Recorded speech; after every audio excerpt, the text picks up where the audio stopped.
Everyone thinks tiny island nations are economic dead ends. Singapore turned itself into a financial superpower instead. 1965, Singapore was evicted from Malaysia. No natural resources, no hinterland, a swamp and a harbor. Most economists watched and waited for collapse. But Lee Kuan Yew and his team weren't interested in sympathy, they were interested in rent. They asked a brutally simple question: what does the world need and what position can we occupy to extract maximum value from it? The answer rewrote economic geography. First, location. Singapore sits at the Strait of Malacca, where roughly 1/3 of global maritime trade passes through. You don't need to own the oil or the tin, you just need to be the toll booth. But a toll booth only works if merchants trust it. So the government did something radical. It made Singapore boring predictable rules, zero corruption. A port that worked like clockwork. Why would a shipping company route through chaos when they could route through certainty? Second, policy design. Singapore abolished tariffs on most goods. Corporations paid low tax rates, but they had to reinvest profits in the island.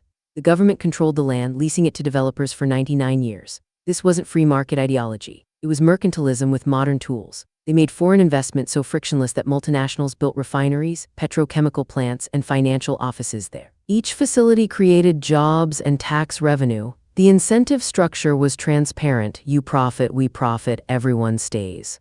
Third, human capital. Education wasn't a nice-to-have, it was the only export Singapore could manufacture. The government built schools obsessively. English was the working language. Mandarin, Malay, and Tamil were taught alongside it. Meritocracy, ruthlessly enforced, meant the best students got the best jobs. No patronage, no dynasties, or at least fewer than most places. Smart people stayed because opportunity was there. By the 1980s, Singapore's per capita income was climbing faster than almost anywhere on Earth.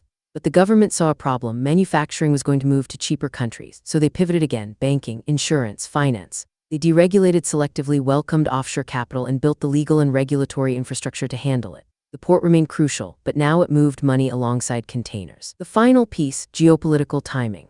Singapore positioned itself as neutral, pro-trade, and stable in a region of volatility. China's rise meant more regional capital seeking safe havens. The US wanted a reliable ally in Southeast Asia. The Middle East needed a financial bridge to Asia. Singapore became the intersection not by accident but by design. They understood that geography is negotiable if you're useful enough. So why does Singapore matter? Because it proves that raw materials and land size aren't destiny. What matters is seeing what the world needs, removing the friction between supply and demand, and making sure your government works for that goal rather than against it.